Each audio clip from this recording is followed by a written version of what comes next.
ఎవరి కొరకు ఎందుకొరకు సాగించు పోరాటము ఇల్లు విడిచి పల్లె విడిచి ఎన్నాళ్ళు ఈ నరకము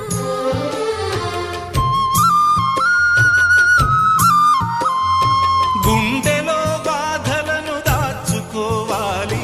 నా పోరు బాటలో నీ తోడు కావాలి పల్లెనే ఇల్లుగా నువ్వు చూసుకోవాలి పంచాది నిర్మలకు చెల్లెవనిపించాలి